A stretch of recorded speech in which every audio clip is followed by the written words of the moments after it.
It will be a very productive day, and we do hope the same enthusiasm from you as well. I would now like to take this opportunity to introduce our speaker for today, Dr. Birilla Huang. She's often invited as speaker in panel discussions and discourses on educational policies and contemporary issues, trends, and educational concerns in education and teacher education. She is member of State Steering Committee, State Curriculum Framework, DERT, Government of Meghalaya.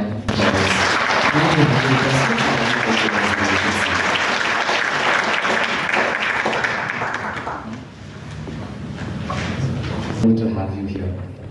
I would also like to take this opportunity to introduce our judges for today. We have Sir Vinayak Datta. He is a faculty at the Department of History, Northeastern Hill University. He was a champion at one of... We also have with us Dr. Rihun Langtombai. She's Associate Professor, Department of Education, Northeastern Hill University, Shillong. She has had teaching experience for 18 years, including training of teachers at the elementary and secondary level. She's a resource person in many capacities and at various levels. She has published books, chapters in books, articles in journals. She is her special.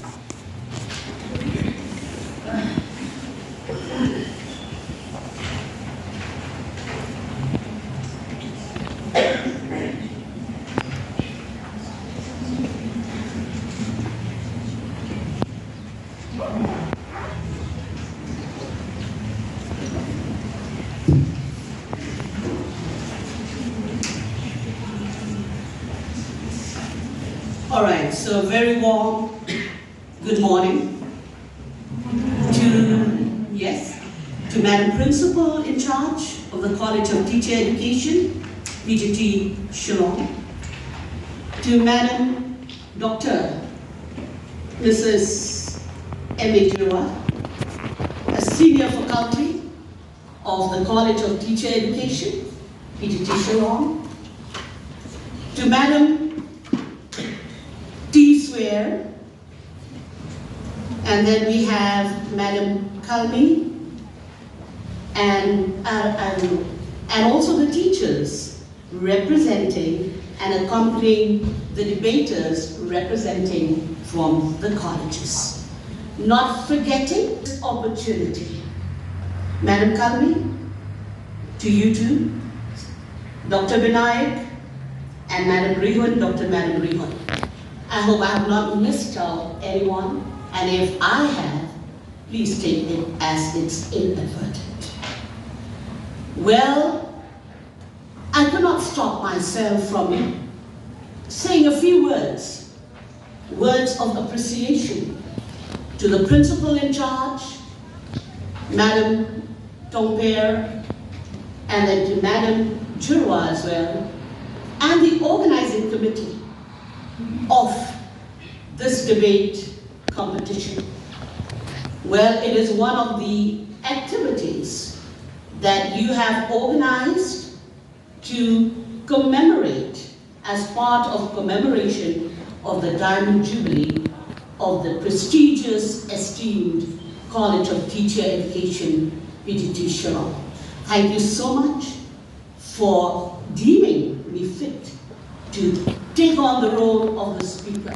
I do not know how much of justice I can do, but it is all for the love of the college, for the love of the debate motion, and also for the love of my students wherever they are, be it in a CTE PTT college or be it in any other college that are coming from different colleges.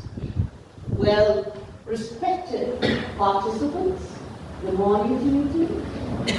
And you're proudly representing your colleges. And I hope you have a wonderful time. So on that note, I will sign off my introduction because I told you I cannot just stop without appreciating the effort and the concern and the belief that you have upon me. Thank you so much.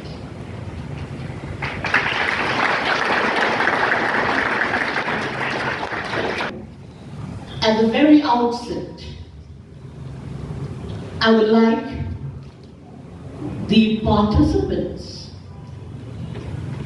To my right, we have those sitting representing for the motion, and to my left, we have the opposition,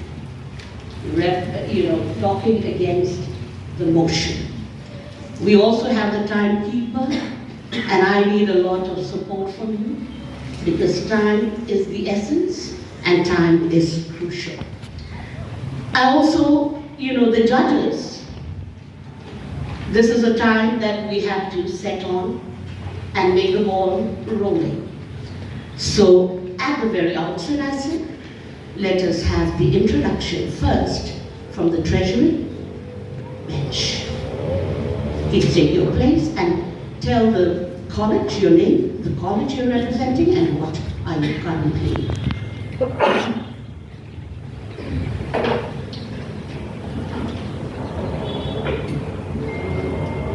Buenos dias. Ohio gozaimasu. Good morning. My name is Adrita Bhattacharjee and I'm from St. Mary's College from the BCA department. I extend my heartfelt regards to the speaker and with due respect to the speaker, today I stand forth here to debate about something that is even more complicated than explaining a Christopher Nolan movie to your grandmother. The multilingualism. It's funny, right? How we communicate with our teachers in English. Talk to the Aloo Muri wala bhaiya in Hindi. Communicate with our parents in our mother tongue. And still mock the three-level language formula. Respected Adrita, I just want a brief introduction of yourself. Come back and then, yes. Greetings everyone, greetings respected speaker ma'am. This is me, Pankashan Dole, representing Senior College. I am currently doing my 4th semester in Geography Honours, and thank you for the opportunity of inviting us in this debate competition of such a complicated topic. Thank you.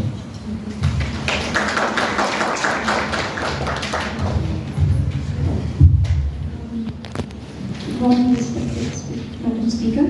My name is Isabel Officer Lena, and I am representing Sankadev College. Good morning to our respected speaker ma'am and to all present here. My name is Ms. Chira Gupta and I'm a student of PGT College, and I'm currently in my 2nd semester, and I'm going to speak for the motion, which is the Treasury. Thank you. My name is Mila Kakushi Sharana and I'm going to speak for the motion. I'm representing St. Anthony's College and I'm currently in my 4th semester from the Political Science Department. Thank you. Good morning, Madam Speaker, respected jury members and everyone seated over here. I am Shreshi Veda Shruti, representing St. Edmund's College, and I'm seated over the Treasury because it's about the motion. Thank you. Good morning, respected speaker ma'am and respected judges and to our present here. I am Digisha Gogoi. I am representing Lady King College. Thank you. Good morning, respected speaker. To all of you present here, I am Mara Nasiram, representing St. Mary's College of Teacher Education, currently in the 2nd semester. Good morning, Madam Speaker, and all who are present here and my fellow contestants. I am Henry Kirsai. I am representing Shillong College and I am in my 1st semester of microbiology. Thank you.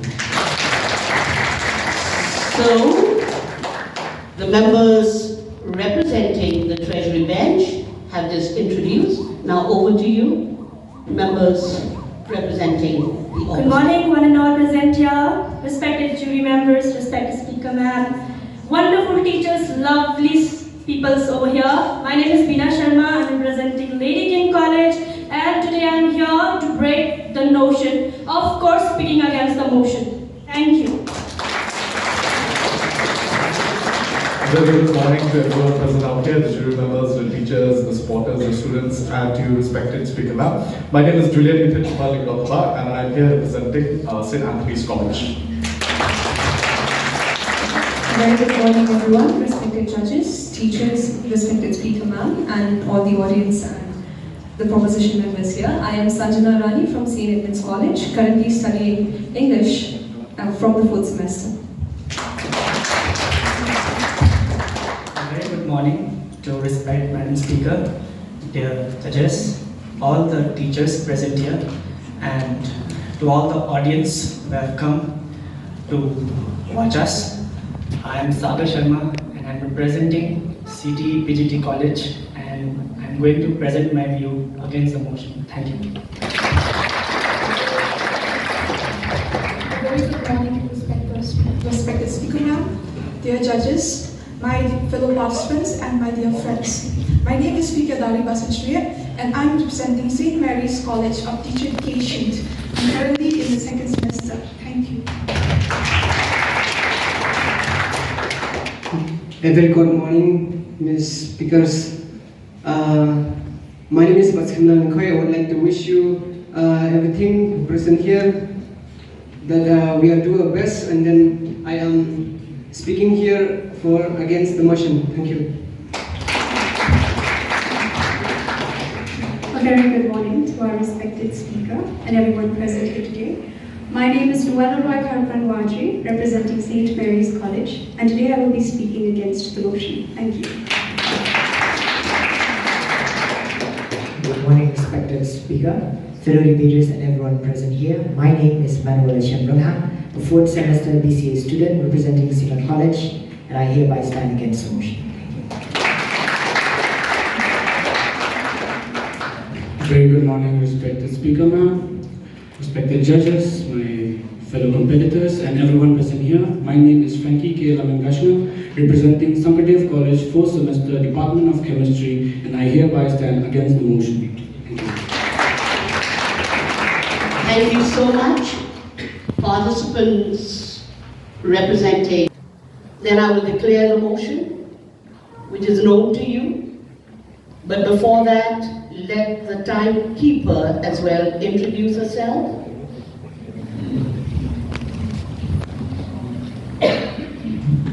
Good morning, respected speaker ma'am, and to all the participants of different colleges and all the teachers and the student teachers of CTE PGT.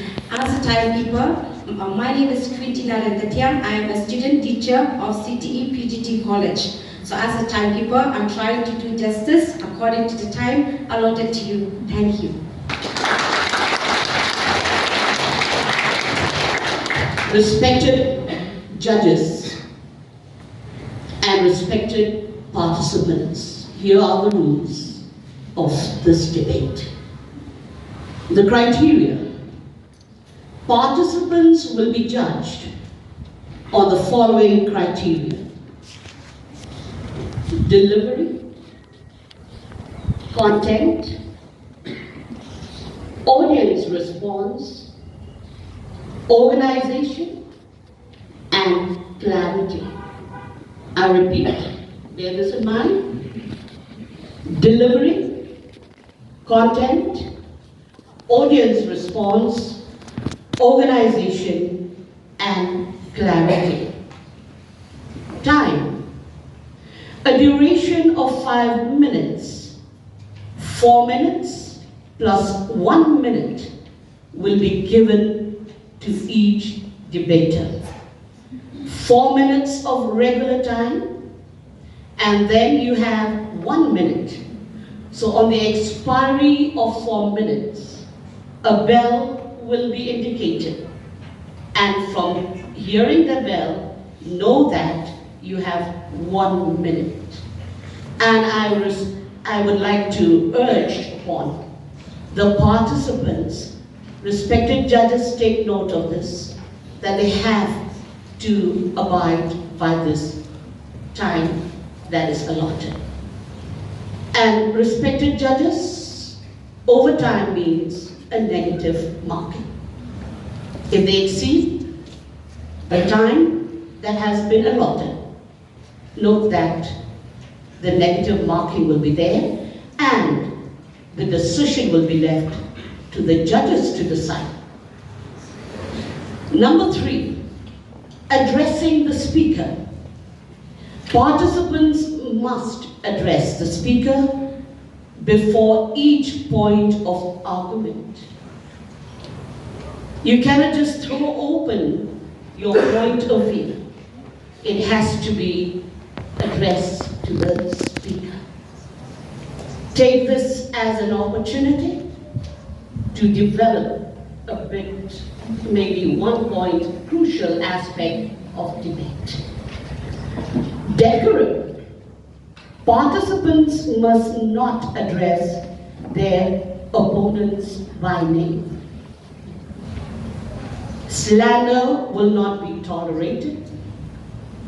Participants must not address the judges. I repeat, participants must not address the judges. Names of political parties should be avoided. Manuscripts are not allowed. Participants may, however, consult their written points. Manuscripts are not allowed. Participants may, however, consult their written points. If the consultation or if reading from the manuscript is evident, I leave it to the wisdom of the judges to take note of this and make an appropriate decision. Moving of the motion. If at any instance the members of any team speak against their motion and or agrees with their opponents, the motion will stand dissolved and the other team will win. I repeat, if at any instance the members of any of the team speak against their motion and or agrees with their opponents, the motion will stand dissolved and the other team will win. Final decision, the decision of the judges is final. Clarity is what I would like to emphasize upon. Maintain the etiquettes, have respect for one another, and maintain the decorum of the debate. Having informed you about the rules, I would like to open and give an introduction to this motion. Why the motion? What is the background of this motion? As we all know, India is a multilingual society with 22 official languages listed under the 8th schedule of the Indian Constitution. And these have been referred to as scheduled languages and given recognition, status, and official encouragement, and over 1,000 other languages are also there in India. We have the dialects, we have other linguistic groups. Now, according to the Census of India, 2001, India has 122 major languages and 1,599 other languages. However, figures from other sources vary, primarily due to differences in the definition of the term language and time. India as a multilingual society, it is influenced by globalization, it is influenced by liberalization. This is on one hand, and the social thrust for the maintenance of regionalism, for the maintenance of local culture, it is also influencing on the other. Now, what is the relevance of having this motion? The three-language formula, its importance in school education. Well, as we know, language in education has been widely debated since the formative years of India's independence. And I know when you prepare, you have come across such debates. Now, the State Reorganization Commission, if we go back into August 1953, it divided states based on language. For what reason? To ease administration or for administrative efficiency. Now, I would like to be a little bit textual here. What is a language? I found the definition of Merriam-Webster. Buenos dias. Ohio gozaimasu. Good morning. Today, I extend my heartfelt regards to the speaker, and with due respect to the speaker, I stand forth you to explain about something that is far more complicated than explaining a Christopher Nolan movie to your grandmother. The multilingualism. Isn't it funny how we talk to our teachers in English, talk to the Aloo Puri wala bhaiya in Hindi, talk to our parents in our own mother tongue, and yet still mock the three-level language formula and consider it as a change? Respected speaker, we live in a country where millions of Indians learn Japanese just for the sake of anime. And is this where we are more united at? To be able to learn a foreign language out of interest and not an Indian language because due to the lack of integrity? As affirmed by the speaker, ma'am, I believe Bharat is a multilingual nation. Our Chief Minister Narendra Modi has affirmed the fact that we are bringing Dr. B.R. Ambedkar's policy of reformation into a change. But my question to you is, what is the point of that? If we cannot respect Dr. B.R. Ambedkar's policy of reformation into a reality. Let us consider an example of a fresher who has migrated from one state to another in search of employment and has to face a lash of difficulties because of not knowing a specific language. His employment rate decreases to 50%. And who holds accountable for that? Of course, employers will want people who are more comfortable with their language. Let us also take a live example of Kendriya Vidyalaya in Shillong. Both the KVs in Shillong and their teachers use the medium of the explanation as Hindi. I have a few Khasi friends who complain of not understanding the language. Is their right to education or right to understanding the subject fade away? Should not fade away because of not knowing a specific language. Most CBSE schools in India have Sanskrit as a compulsory language into their curriculum. So, does that mean students would not affiliate themselves into CBSE board of school just because they have to learn an additional language like Sanskrit? Which is not the case actually in B.K. Bajoria school. According to Duolingo, top 5 languages that the Indians are learning are English, Hindi, French, Korean, and Japanese. And my question to you is why? If we cannot adapt to a language, one of which is our own mother tongue, then could we expect software developers from our country? Because if communication with human beings is not possible, let's just forget about a communication with machines. Respected Speaker, the South Indian states remain deeply agitated with that three-level language formulation. And Hindi is one of the languages that they are strongly opposing. And if we look closely into the origin of Tamil, Telugu, Malayalam, and Kannada, their origin lies in Sanskrit, and Hindi is one of the languages as well. So at this point, we're basically looking at India as northern and southern states and not as Bharat as a whole. Respected Speaker, as we dive deeper into the spaghetti of multilingualism, I would like to ask, is our citizenship lies in our Aadhaar card, or is it now more prevalent in what languages do we speak? So basically, if I ask you, tu come manzana,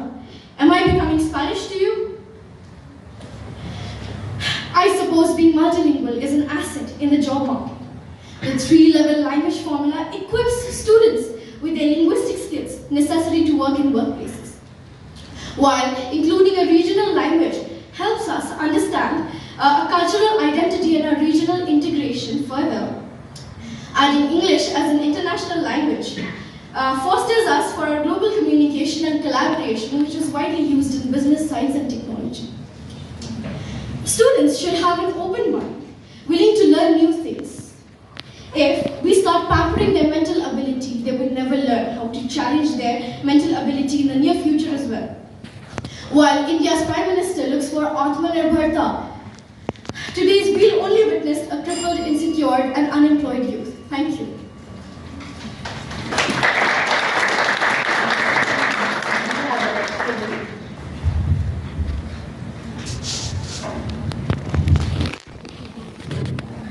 Respected speaker ma'am, me as a teacher, as soon as I entered the class, dear students, to listen my explanation in Hindi, please say 1. To listen my explanation in English, please say 2. And if you want to listen my explanation in any other languages, please don't say anything because the teacher also had not learned yet. How will I teach you?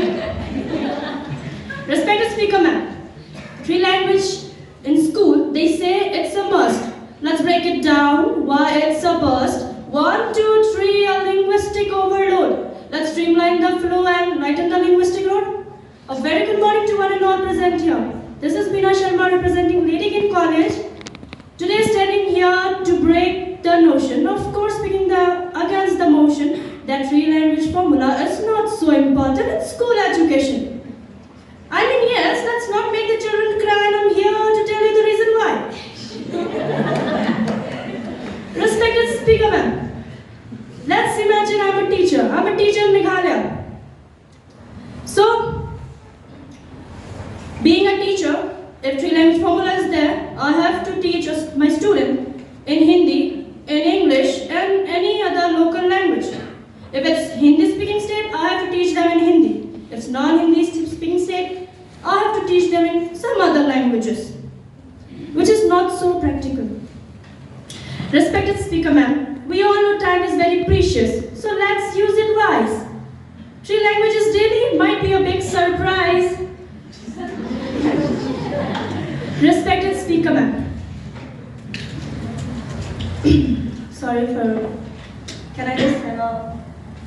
I'm really sorry for that, since I'm just doing in a rap style, so it's quite difficult. Forcing language is 3, a heavy load to bear, gets feeling overwhelmed, does anyone care? Respected speaker ma'am, we all know quality over quantity, that's the only key. Let's lighten the linguistic burden and set young minds free. And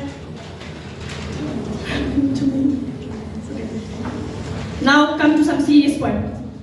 Respected speaker ma'am, a teacher who sees every student with equal eye, but could not justify equality in terms of language. For example, if this 3 language formula is implemented in the school, I'm saying it in teacher's perspective, what will be the consequences? Just listen, everyone, carefully. 3 language formula, it seems so perfect unless you know it. Well, everybody gonna show it, how it gonna blow your mind unless the teachers as well as the student will say, oh Lord, I'm not fine. Because teaching in 3 different languages is not an easy task. Some will ask you, iska matlab kya hai? Some will ask you, fi kai are you? Some will definitely question, teacher, what about my language? I belong here too. Instead of teaching, respected speaker ma'am, instead of teaching, now what teacher will do? Instead of teaching, the teachers are in town. In what language should I teach them, east, west or south? Big problem, right? And if this is the thing, then we can never gonna make the children's future bright. And forcing languages 3 might be a heavy load to bear. The children are, we can't underestimate the mindset of the children. Today's generation, children, even I take tuitions. If I'll explain my student in simple English, you understand this? Iska matlab ye hai, ye, this.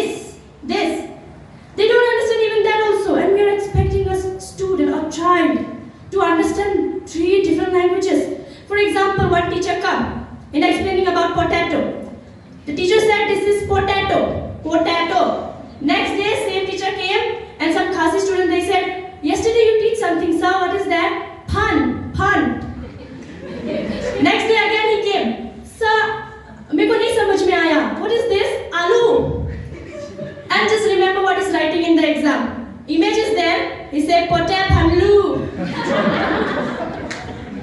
Mixing everything, making khichdi. Sometimes khichdi is good, but not every time. So, at last, I just want to conclude that at last, I said what I said. 3 languages daily, not the way. State education, a new display. A language 1 or maybe 2 leading the way. Thank you.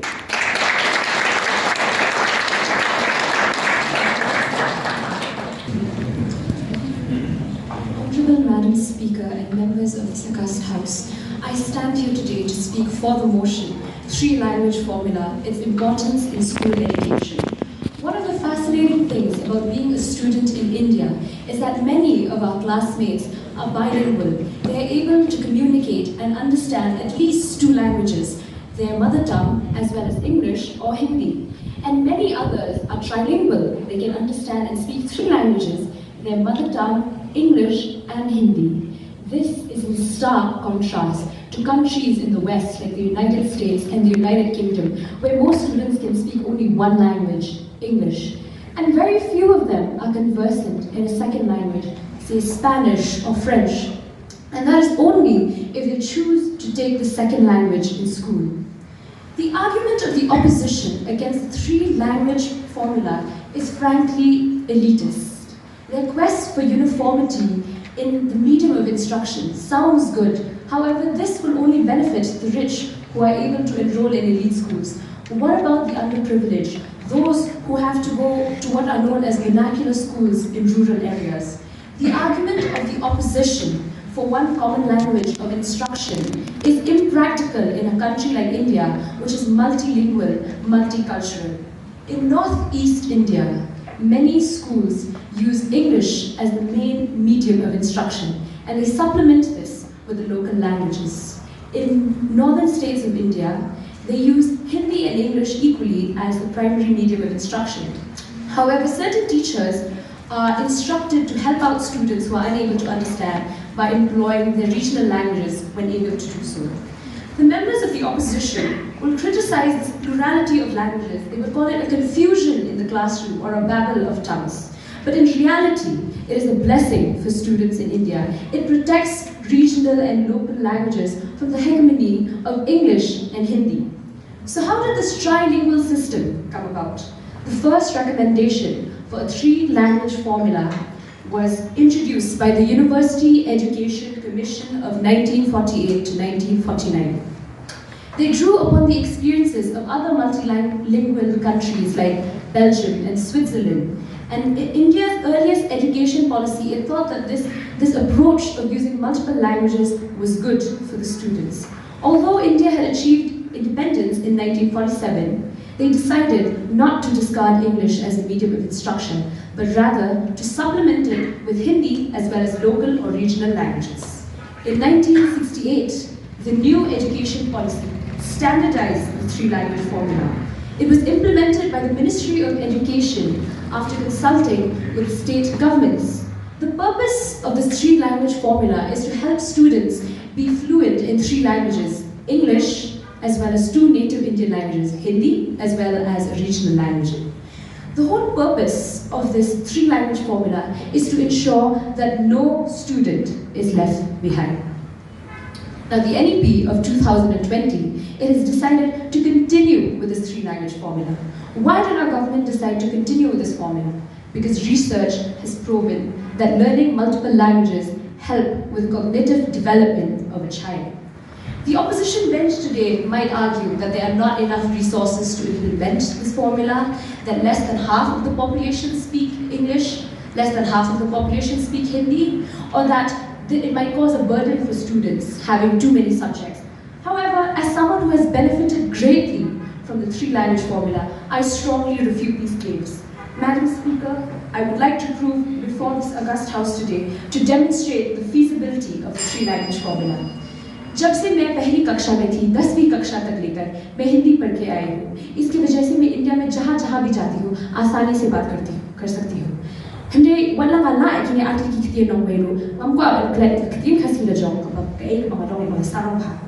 In conclusion, I would like to point out that most schools in India take their their second and their third language studies very, very seriously. They employ full-time teachers to help students develop in these aspects. We are all beneficiaries of this policy, and to deny this would be foolish. Therefore, Madam Speaker, I urge the House today to reject the false claims of the opposition and to move the motion, three-language formula, its importance in our school education. Thank you.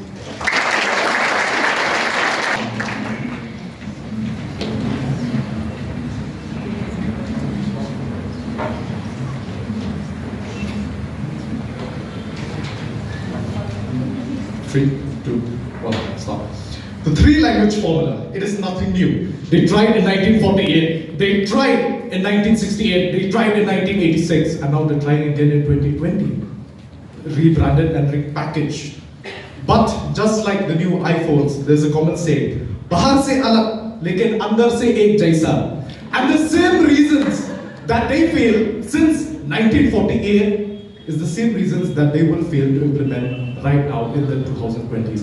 And of course, while the Treasury bench continues to ignore these reasons, Madam Speaker, I will try to highlight them in three main arguments. The first one, this policy places undue pressure on educators and students alike, distracting them from quality education and overall learning experience. Now, learning multiple languages simultaneously can be quite overwhelming for some students. It can lead to cognitive overload and also while hindering their academic performance in other subjects. Now, even educators may find it difficult to teach three languages. What may that result in? Well, that results in subpar implementation of this program, and we will have a lack of proficiency in even one subject. I will give an example by a simple analogy. Let's assume I'm a man. I mean, okay, I am, but let's say I'm trying to find a partner.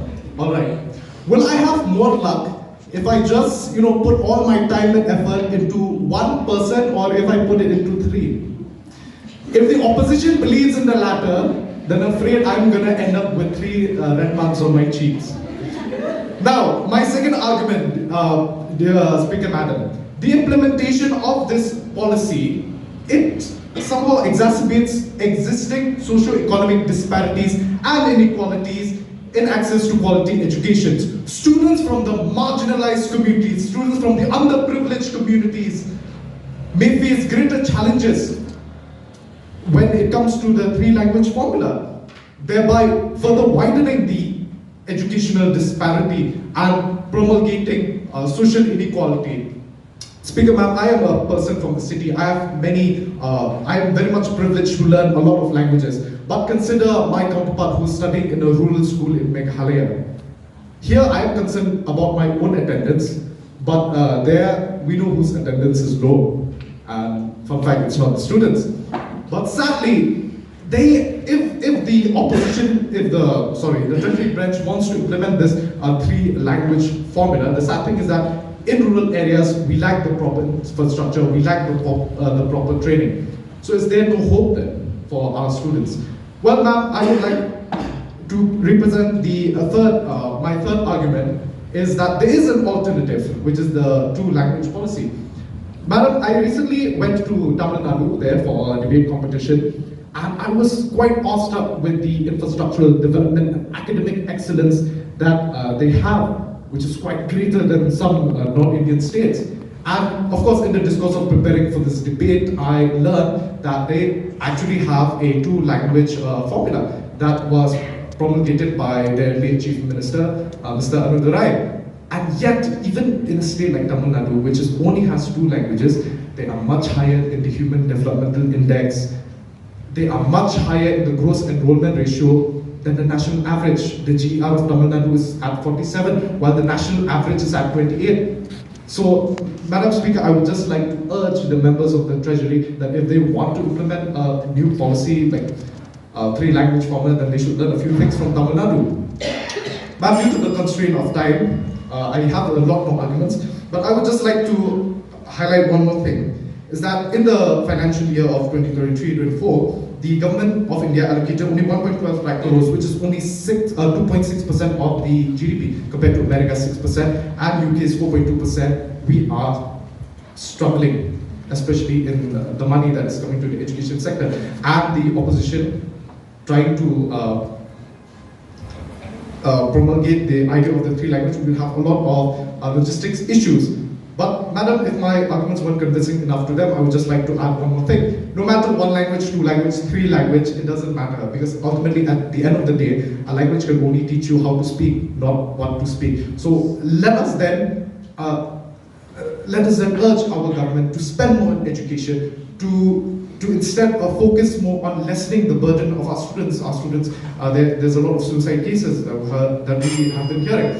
I would like to just add one thing by this quote: "Jab parega India, to parega India." Thank you.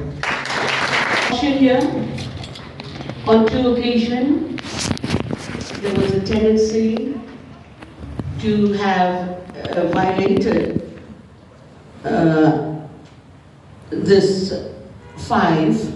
If at any instance the member of any of the team speak against the motion and or agrees with their opponent, the motion will stand dissolved. A respected member has brought out twice on the opposition, but for this I take this responsibility to say that it's a caution. They are your worthy members of the Treasury, and you are the members sitting in the opposition. So take note of that, and I have ignored this, but see that it is not repeated. If it is repeated, then the motion will stand dissolved and the other team will win. Carry on.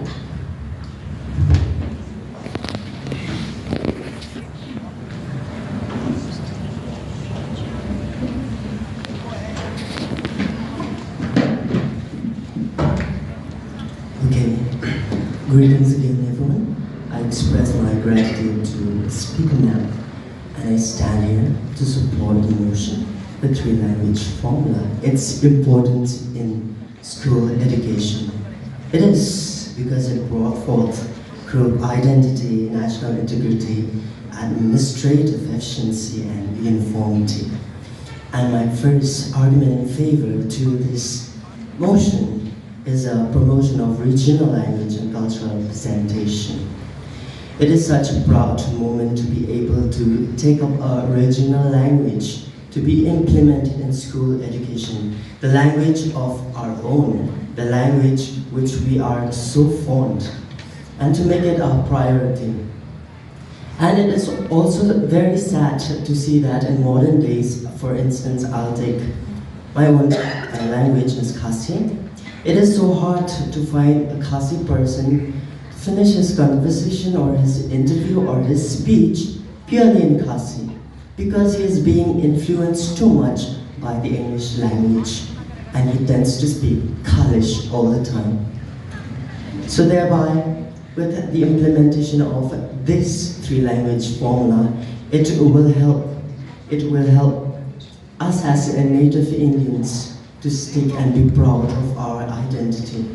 And Speaker Ma'am, I would like to see that Hindi language, it is a language of Indian identity. For instance, if you go to a foreign country and you speak to them in English, I guess they will not consider you as an Indian, but if you speak to them in Hindi, automatically in their minds they will know that you are an Indian. And this proves that Hindi is a language of identity.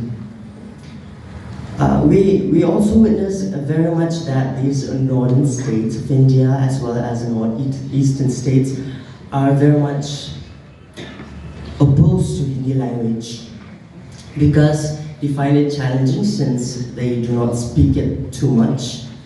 But I guess and I hope that they accept it, because in most of even in the national anthem, it is a Bengali language which is bound to the Indian language. And also, if it is challenging, why not take this challenge and try to enhance ourselves in order to improve our skills being multilinguistic. For instance, we can also witness that there are so many non-Khasi speakers in Meghalaya who take the subject Khasi and even bring distinction in it. So why can't we? And if we are scared of Hindi language because of the scared that it will bring Hindu denomination, then we do not really understand the spirit of democracy and who an Indian really is. And another argument is that it brought forth employment opportunities.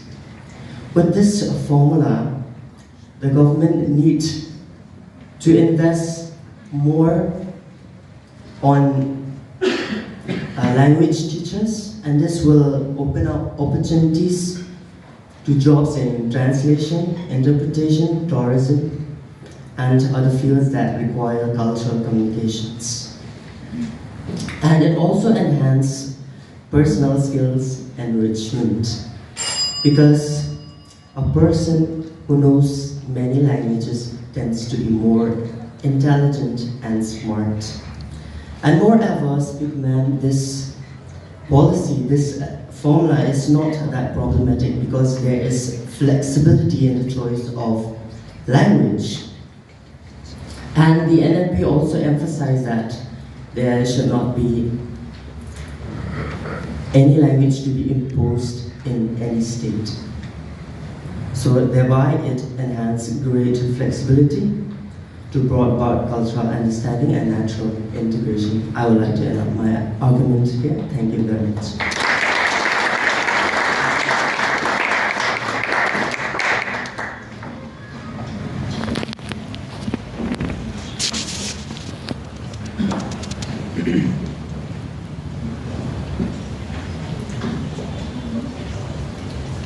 Ladies and gentlemen, respected Speaker Ma'am, judges and everyone present here. I am Sanjana Rani from St. Edmund's College, and today I stand here to vehemently oppose the motion, 3 languages formula, its importance in school education. Respected Speaker Ma'am, while the idea of promoting multilingualism is commendable, the execution of 3 language formula raises valid concerns that demand our attention. Language is a primary tool for communication, and if 2 languages serves the purpose effectively, why overcomplicate things with a 3rd language? I agree there are some enthusiastic people out there who want to learn 3 languages, 4 languages, or in fact have given a chance more than that. But I request them to kindly pave their own ways and not burden lakhs of students with never-ending syllabus for their own personal desires. When we talk about languages in school education, we are talking about not just speaking it, but even writing it. I may know 3 languages right now, but can I write in all the 3 languages? That is what school education talks about. It is for communication purposes, learning a language verbally is enough. For example, if I know English, Hindi, I can speak in Bengali a bit, and I can understand Assamese and Nepali as well. But can I write in all of them? No. But does knowing these languages help me? Yes, it does. So is it really important to have these languages in school education? I really do not think so. Additionally, the 3 languages formula tends to overlook the diverse talents and interests of students. Not all individuals have the same aptitude for language learning, and forcing a rigid formula may underdetermine the development of other crucial skills and talents that students can possess. For example, there are students from the science background who are pretty good at physics and chemistry. They understand the language of science, so to say, but they may not be fluent in English, or perhaps in any other language. But that does not define their mental strength or their knowledge. They are still very good in science. I'm pretty sure all of you will agree to this.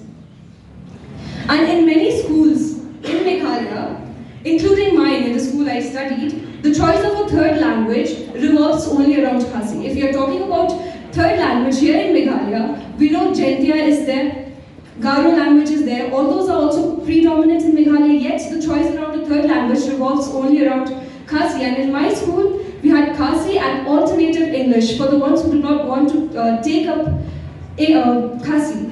Now, alternative English. My question is, what is the use of studying alternative English again when we already have English? We already have English in our syllabus, but we are studying alternative English again just for the sake of learning a third language, which is not even a third language. And most of the people in India are migrating from one place to another. So if I know the regional language of this place, even if I've been taught about it, and if I move to some other place, it still does not make a difference for me. I am studying Khasi here in Shillong, and I go to Assam for my further studies. What is the use? I do not know Assamese. So I think burdening students with 3 languages is not the solution at all. Now I'm all up for diversity, but 3 languages formula seems like a linguistic roller coaster than an educational strategy to me. Children are already grappling with learning intricacies of one language, and here we are suggesting to add 2 additional languages for them. I believe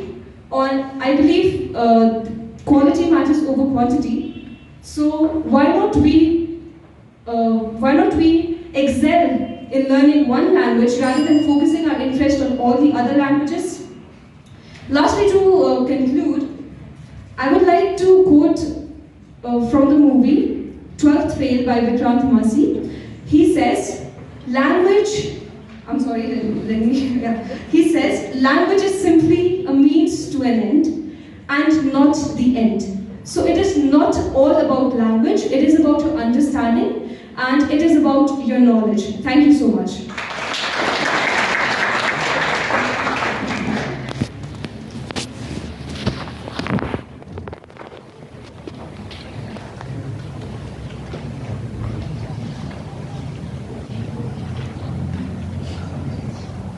Good afternoon to all present here. I stand here before thee to speak for the motion which says that 3-language formula has its importance in school education. Respected Speaker Ma'am, my first question to my worthy opponents would be, is it the responsibility of only the cab drivers and vegetable vendors to know 3 languages or more? You ask him in English, they'll answer. You ask him in Hindi, they'll answer. In Khasi, they'll answer. In Garo, they'll answer.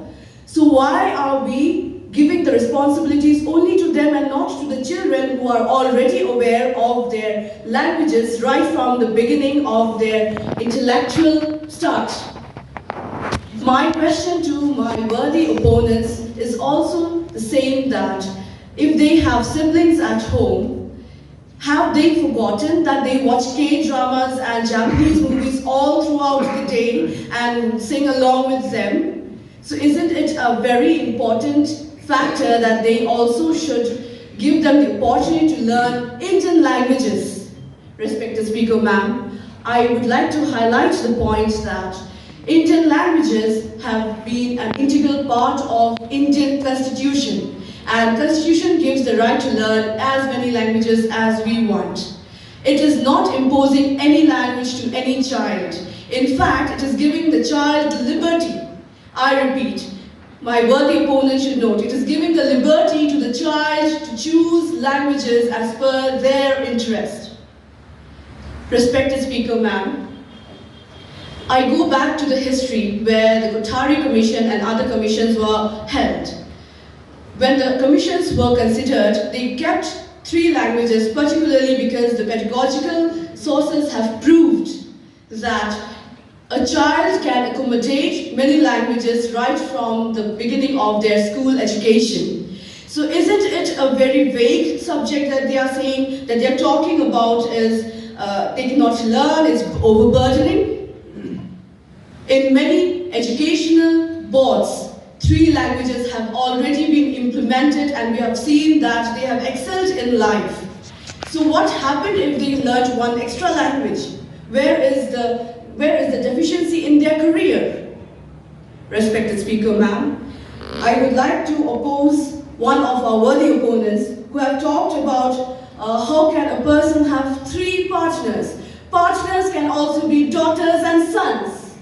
I would like to highlight that a mother can have three languages, and I stand here in motherland India, and India have many children and they are languages.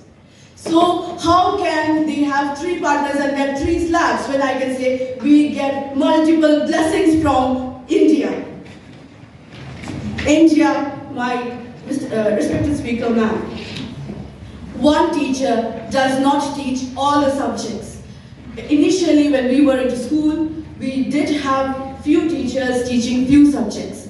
But language was not taught by only one teacher. Languages have different teachers allotted for different languages. A Hindi teacher does not enter the English class and start teaching in English. Of course, she might be knowing English as well as different languages, but she teaches English, or the Hindi teacher teaches Hindi. So my point is, respected speaker ma'am, if there is allotment, if there is employment for various teachers in the country, why would a country lag behind in any way? And if economic conditions are considered, then where is the lagging of economic conditions if people are employed in their respective fields? Respected speaker ma'am, resources should be encouraged and acknowledged. In fact, teachers are the highly respectable posts in India. We take them as gurus. I would like to conclude that if a guru, I am standing here in a pedestal where I'm going to be a teacher. So my language does not define my proficiency. My language does not define anything but only defines my quality. So a language teacher can be hired to teach her proficiency in any language, and students will not be burdened. So with this, I conclude my argument. Thank you. A very good morning to everyone present here today. So I would like to start off my debate with a quote by Rita Maycroft. Language is the roadmap of the culture. It tells you where its people have come from and when they will go. Madam Speaker, today the crux of my debate will be on the chauvinism of the Hindi language. And this chauvinism I would like to prove by some statements. If we see the allocation of the Hindi language in our budget, it's about 50 crore. But, Madam Speaker, if we see in contrast to other languages, it's next to zero. Madam Speaker, also if we see there is a shortage of language teacher in our school. So it's very difficult to find language teacher for the teaching of a national language other than Hindi and English. Madam Speaker, we know there is a rise in the CBC school in our country. We learn Hindi from many places, be it Bollywood or social media. But when it comes to our national language, other than Hindi or English for that matter, which is an official language, it is quite difficult to get access to those languages. My friend from the Treasury bench have mentioned about the fact that, or I would say an opinion, more language equals more intelligent. I would strongly disagree to this, Madam Speaker, because if that would be the case, I don't think Singapore, which is which follows two-language policy, which is touted as an Asian tiger, would have developed so much as they do now. So I don't think it's a very right statement to be said. Also, we live in a country where if we don't know Hindi, we are touted as an outsider. And I think many of the audience, I think they have heard or experienced this, that if you are not able to speak Hindi, you are considered as an outsider. And I also like to discuss about the economic and academic achievement which have been achieved by states like Tamil Nadu who follow the two language policy. I also believe, Madam Speaker, that three language formula is not the viable option to integrate the nation. I would appeal to the center and the policy maker that they should give the subject purely to the state. Madam Speaker, I also like to discuss about the chauvinism again. If we see, as said by Yogendra Yadav, that three language formula is very good policy, but it has been sabotaged by the North Belt. So it is very important to give equal priority to all the languages, because until we do that, I don't think we'll be able to go with three language formula. So with this, I conclude my speech. Thank you. All right, judges, please note that the speaker who had just presented the viewpoint had been in agreement with the argument, the point of view of the members of the Treasury bench when he gave a remark of that the three language formula is a good policy. If you note that, the judges, however, it has been sabotaged. A point to be noted, right? The second instance on this. So tread cautiously, members of the opposition.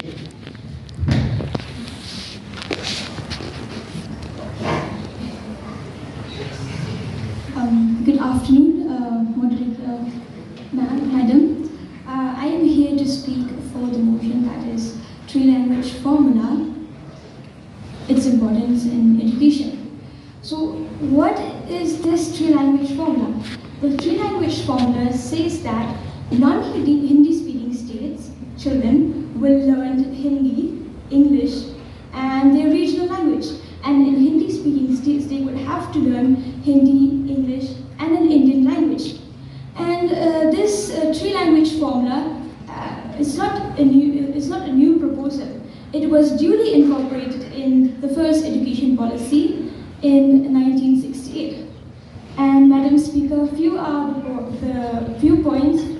the following are the advantages of implementing the three language formula.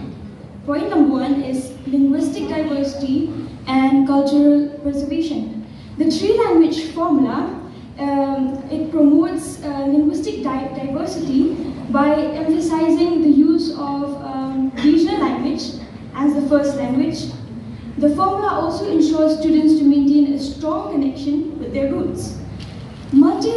Point number two, multilingualism and communication skills.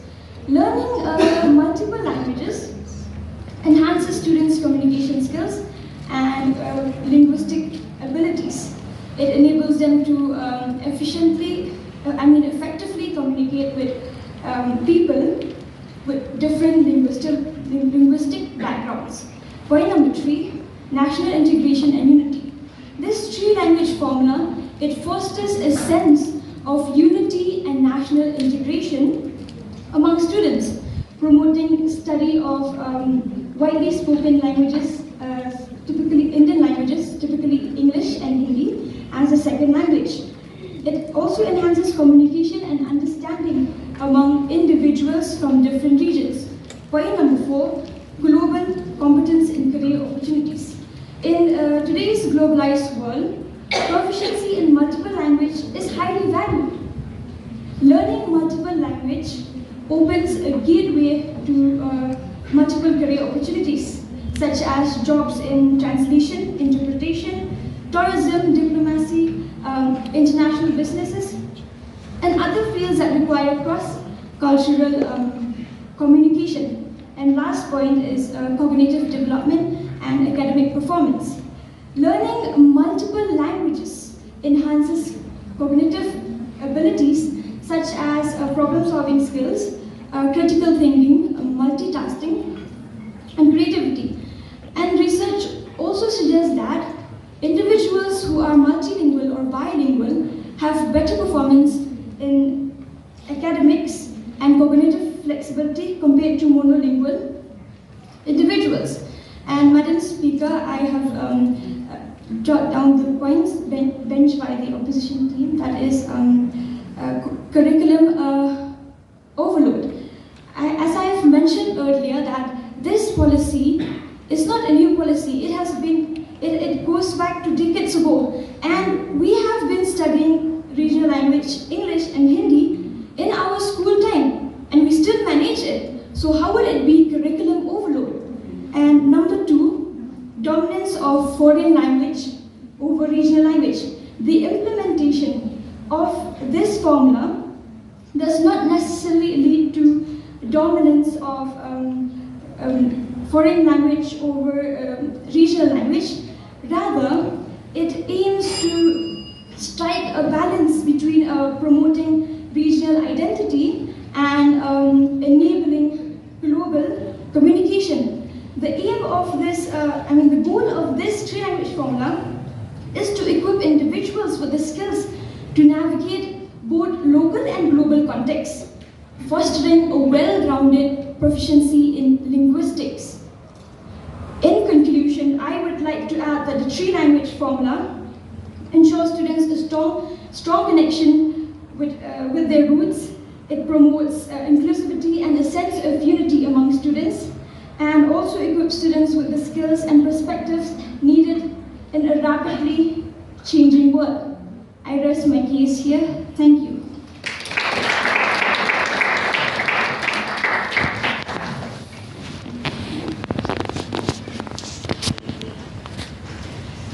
Good afternoon, respected Speaker and everyone present here. My name is Manuel Shembrunghang, representing Synod College, and I hereby stand against the motion, three-language formula, its importance in school. Respected Speaker, the short answer is no, it is not important. And the long answer is starting from now. Respected Speaker, when the NEP introduced the three-language formula for the non-Hindi speaking states, like in the Northeast, it means that we have to study English, our mother tongue, and Hindi. Now, let's take the keyword here, the NEP, and how much it is chaotic as of now. My brother, who started his class last year, has been studying his first semester for 8 months up to now instead of the usual 5 months. How much more chaos would this three-language formula bring? Respected Speaker, the three-language formula would also increase the burden and poor performance on students. It might cause a straight A student to become not straight anymore, straight A, I think. Respected Speaker, let me give an example. During my secondary education, I had MIL from class 7 to 10, and most of my Khasi friends opted for alternative English instead over Khasi. And when I asked them why, they said that they rather study a subject they're more familiar with rather than learn a whole new language. If the three-language formula would have been implemented, then I'm sure they would have underperformed academically or even failed and not get higher marks than me. Respected Speaker, even though they didn't study Khasi as a language, they can still speak and understand Khasi. If not, then it'll be like they'll be walking with a burned forehead. I know it makes no sense in English, but in Khasi, it's Inghong Shalomba. Respected Speaker, now let's debunk the cognitive abilities that small kids grasp more stuff. Again, during my secondary education, I had Hindi from class 1 to 8. And believe it or not, I still don't understand and speak Hindi even up until now. It's like if I ask you, do you still remember science concept? If you did not go for a science stream, do you still remember maths formula if you did not go for science stream or commerce? Or did you remember history, geography, economics, civics if you didn't go for arts? There's a difference when you just study a subject just for the sake of it, or where you're interested in the subject, or language in this case. With the 3-language formula, we would be prioritizing Hindi over our mother tongue. With respect to speakers, you may ask, how so? Well, this is mainly for Meghalaya, where we've been waiting for 5 decades for our mother tongue, Khasi and Garo, to be included in the 8th schedule. What's even worse is that what if this 3rd language formula is a small ploy towards achieving the one nation, one religion concept? Well, now with the revamped version, it's a one nation, one religion, and one language concept. If implemented, then in the near future, English and Hindi would not be the official language of India anymore. Instead, Hindi would be the one and only national language of India, turning India, the greatest and the largest democracy in the world, from unity in diversity to unity in similarity. And that's the long answer. Thank you.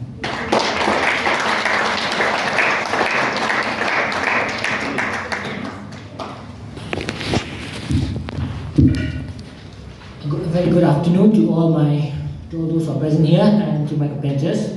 Madam Speaker, I would just like to sum up 3 points from my side. My opponents have touted that social causes and many political causes to defend their cause. I would like to remind my fellow competitor that despite Tamil Nadu being the biggest and most successful, probably the most successful state in India, it was due to its 2-language policy, or in part due to its 2-language policy, that led to the formation of Andhra Pradesh, and also that led to the formation of Telangana, which again, Telangana has a better economic model than Tamil Nadu. To make this a bigger point, I'd like to rebuke the claim of education as a strain on our educators and students. Really, guys? Do you really think of our students and teachers so incompetent that they won't be able to grab or adapt to this new formula, which is completely and utterly wrong? It is in fact a very great point that the 3-language formula will actually increase the visibility of not just regional languages, but also dialect languages, which are very, very in need of saving. And in last, I would just like to end my speech by saying, by quoting a book, Raj Darbari, which goes like, हमारी वर्तमान शिक्षा पद्धति उस गली के कुत्ते जैसे है जो किसी को भी लात मार सकती है. Basically, by not believing in our education system and by not believing in our educators, we are basically hindering the growth and ability of our country. And whenever this language policy comes ahead, we do not look at the policy, we do not look at even the government, we look at the party. So that's why we should not politicize the issue. In fact, I say education is too important a concept to be politicized with such shallow politics. Thank you.